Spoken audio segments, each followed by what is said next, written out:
In the small town of Sandersville, located in the picturesque area of the southern United States, life flowed smoothly and calmly. For the most part, residents knew each other, and neighbors often gathered for barbecues. But beneath the veil of this idyll lurked a shadow that was felt most keenly by 28-year-old Alyssa Brooke, an elementary school teacher, and her husband, Tom. Alyssa was the darling of the school, outgoing and generous with her emotions. Her students admired her, and her colleagues valued her kindness and support. She and Tom had been happily married for many years. The couple often spent time together, riding bicycles through the picturesque places of Sandersville, but recently Alyssa had been overcome by a wave of anxiety. She noticed that she felt closely watched. This feeling intensified when she began receiving strange messages on her phone. At first, they were harmless, simple compliments from an unknown number. But over time, they became more and more frightening. Alyssa decided not to bother Tom, thinking that it was just the local bully doing something. But when one day she noticed traces of bad, uncharacteristic things on the sidewalk, she felt that she was being watched. One of these difficult evenings, Alyssa decided to take a walk in the local park. Tom stayed home, cooking dinner. It was dark outside, and the feeling of loneliness doubled her fear. Despite the alarming feeling, she thought that fresh air would help clear her thoughts. On the morning of 3 days later, when Alyssa did not return, Tom panicked. He searched the house twice, and his heart sank with fear. Panic began in the streets. People in Sandersville united to participate in the search. The community gathered in the city center, and many went out to look for Alyssa herself, posting posters and asking about her. Everyone she knew was alarmed by her absence. On the third day of searching, the police received an anonymous tip that someone had seen a woman resembling Alyssa in an abandoned warehouse on the outskirts of town. When the police arrived, they found nothing but empty bottles and old furniture. But as they searched, they came across something else. Inside one of the corners stood something that resembled a cage. Detective Emily Harper, an experienced investigator with an unconventional mindset, took command of the investigation into Alyssa's disappearance. She began interviewing all of her acquaintances and colleagues. The team was determined to find the woman before it was too late. The police began to study Alyssa's last steps. They found her phone and through it contacted several people with whom she had been communicating recently. Among them was a man named Jack Snow, her former classmate, who had recently begun to behave strangely. The stories of his acquaintances indicated that he regularly went beyond the bounds of normal behavior. When detectives began collecting information about Jack, they learned that he had recently broken up with his girlfriend and that his behavior had become aggressive. He had repeatedly been involved in minor offenses, such as hooliganism and drinking alcohol. Emily decided to interrogate Jack. When Jack showed up at the police station, he looked tense and unsure. However, when detectives began asking him questions about his relationship with Alyssa, he began to remain silent. But his unjustified emotions and abrupt movements strongly indicated his guilt. Emily was sure that he was her last contact and decided to conduct an investigative experiment. She turned to Alyssa's acquaintances for help and tried to understand who else could desire her. There was a lot of nagging and discontent with Alyssa for her popularity and independence at the local school. By that time, detectives had conducted a full study of the area around the warehouse. They found puncture marks and stains on the walls, which confirmed that strange and terrible things had happened there. In one of the rooms, they found some of Alyssa's personal belongings, her eye mirror, and some of the china she collected. This could indicate that something terrible had happened here. The team continued their detailed analysis, clearly aware that inaction in the investigation could lead to bad consequences. They returned to Jack, but he was still stubborn and denied any connection to the disappearance. However, when detectives began to examine his credit card information and finances, shocking facts were discovered. It turned out that he had used his card several times at the cafe where Alyssa worked and visited areas where she often went. Without enough evidence to pin the blame on Jack, Emily decided to expand her suspect pool. She reviewed the CCTV footage from the area where Alyssa had gone missing. She had a chain of people Alyssa might have interacted with, but she still couldn't find a real direction. On the 5th day of searching, things got tense. The community began to worry about their safety. The local newspaper reposted stories about how many felt unsafe. The disappearance of one of them meant that there was some kind of maniac or bomber in town who was challenging the order they had all worked so hard to build.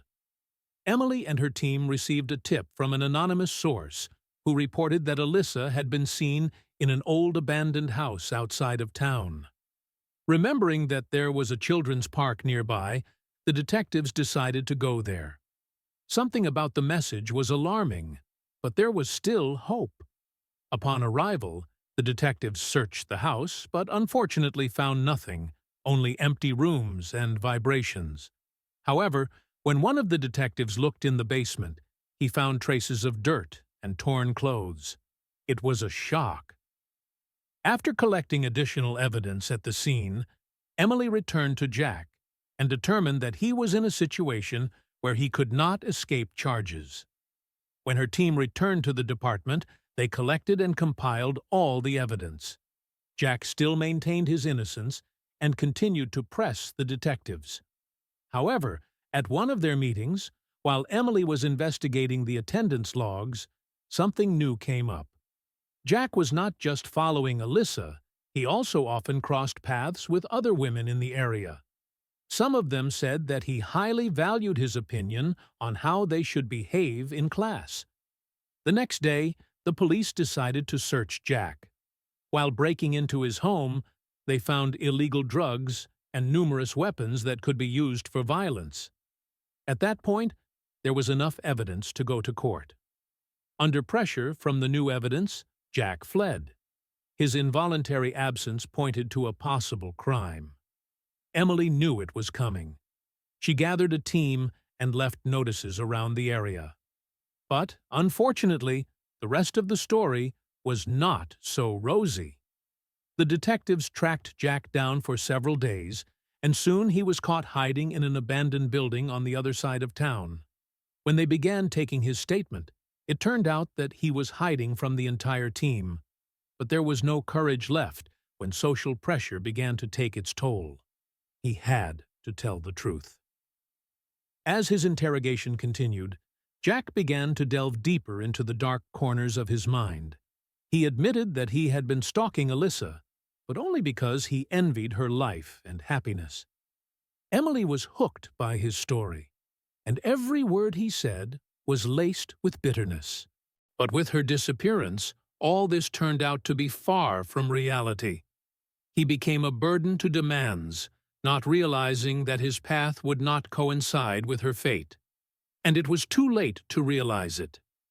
Having collected all the evidence, Emily knew that now they must be recorded to the fullest extent of the law.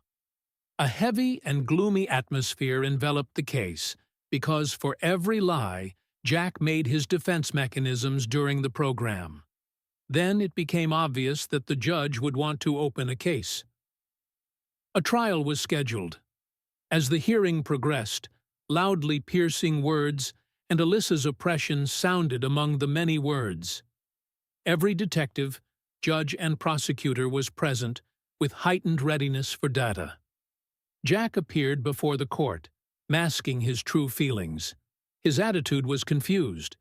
Journalists from all over the walls served the proceedings, and everyone waited for an answer.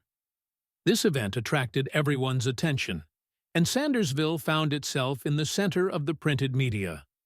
Meanwhile, the police began to fear that something more sinister might be lurking behind the situation. He was officially released, But soon he began to receive threats from people on the outside. Jack Snow was at rock bottom, his life literally depending on the blow that could break him again. The next day, he continued to notice crowds of people discussing his case. Conversations on the street became common. "He's a killer. He's a scumbag." At the same time, in Sandersville, they hated him more and more. Meanwhile, Emily was having her own struggle. The trial seemed much more difficult than she had imagined. The pressure from the local media and the local community was growing. Every time she went to the stand, she was overcome by a feeling that made her tired and tearful when she thought about Alyssa's fate. The next morning, after the trial was extended, everything changed. Emily was sitting at her desk, reviewing additional evidence when her phone beeped. The call was from an anonymous source who insisted that he needed to speak to a detective. Emily accepted the call, and the conversation was a negative surprise. The speaker did not want to reveal his name, but claimed to know about the society that Alyssa had been involved with before her death. "I can confirm that Jack is involved. He's not just a loner," the beggarly voice said. "I can't go into detail, but I've seen him laughing with these people." Emily's heart pounded with excitement. This could be key information. She immediately passed the information on to other detectives, and soon they were investigating this mysterious organization. They discovered that several young women had been disappearing in the area and had connections to activists, but too often they had been involved with untrustworthy people. This discovery confirmed that Jack may not have been acting alone. He may have been just a pawn in a larger, darker plan. While a fair amount of neurosis reigned around the case, Jack continued to dwell in a depressing world. He could not escape the feeling that he was being tracked.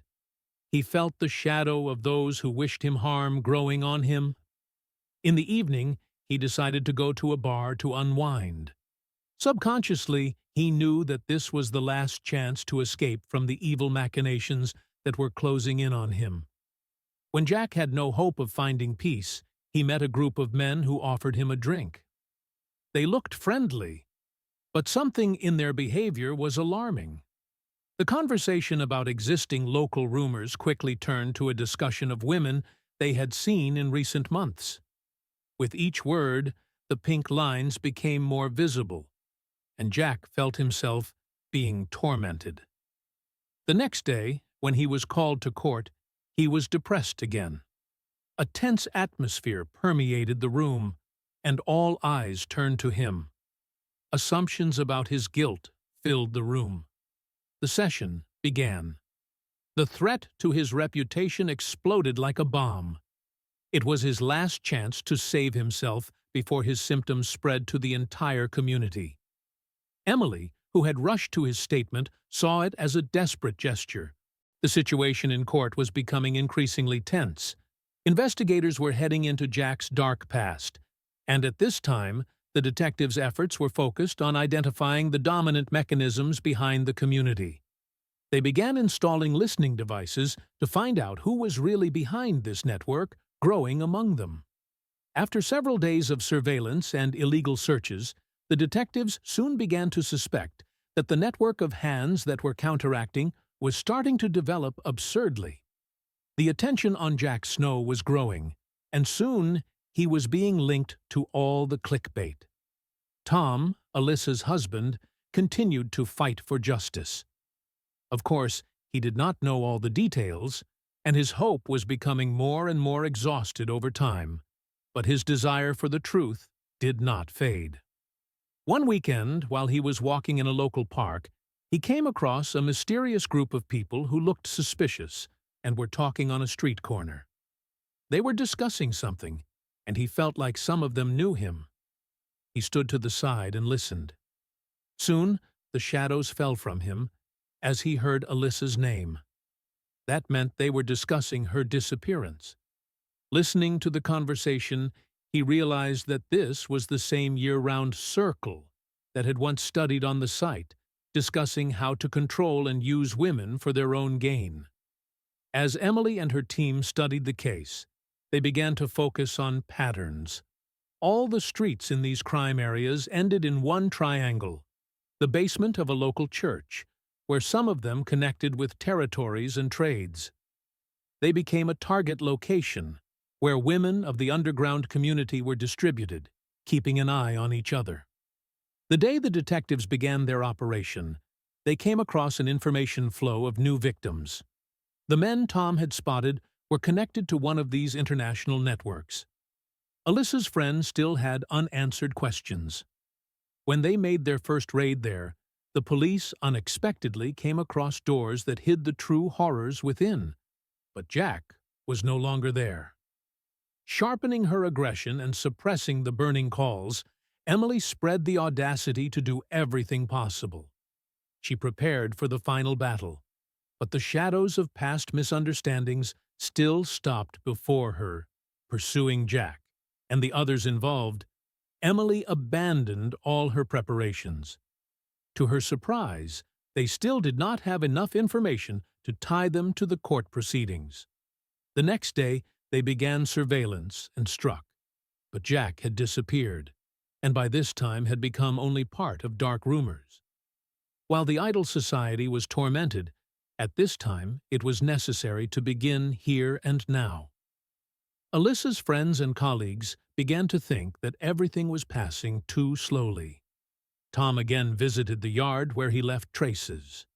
Soon, by the end of the day, the emotional state began to become critical. He leaned over and suddenly bumped into something unusual. It was a helicopter, standing on the ground, trying to fly away as fast as possible. Miraculously, it was above him, but it didn't work at all. It was now or never. He jumped up and grabbed the statements of the arrested people behind his back. It was fixed in his heart and head when he realized that there was a possibility to save his beloved, while the shadows were souring with every step. Despite the large-scale reports of cases, Emily still had no idea where Alyssa was. The police sent a crowd in an attempt to extinguish hidden hopes, and more drama was growing in the hall. The police received a call from an unknown source. They were able to get Jack's threads, as well as learn about the supposed location of Alyssa.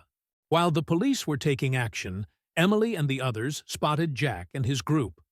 The battle was taking place under the moonlight, but that didn't stop the teams from seeking justice. Meanwhile, amidst the skirmish, they came across a door that was just locked. In the opening novel, the group threw off the dim light and discovered the truth. They saw Alyssa. She was tied up and badly injured. But when they approached, unfortunately, Jack was captured during the skirmish. After the failure of the battle crest, Emily saw that Alyssa had passed away in their return passage. Her last breath was a sincere whisper among the neon flashes. It was the tragic ending she had feared for so long. Sandersville was left in shock from the loss.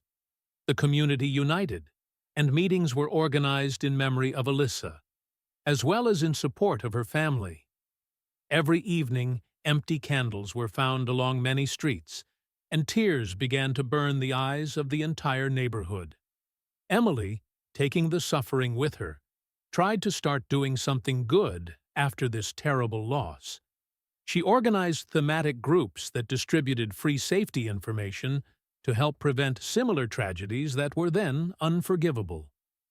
Time passed, but the loss of Alyssa remained an ominous shadow. It was a tragic story, and although Jack was convicted, the remaining hard reminders of their painful truth covered their minds with the events of the massacre that had taken place. On the street of Sandersville, the memory of Alyssa Brooke will forever block the hidden dark streets, instilling fear in those who forget themselves and do not appreciate what is at their fingertips.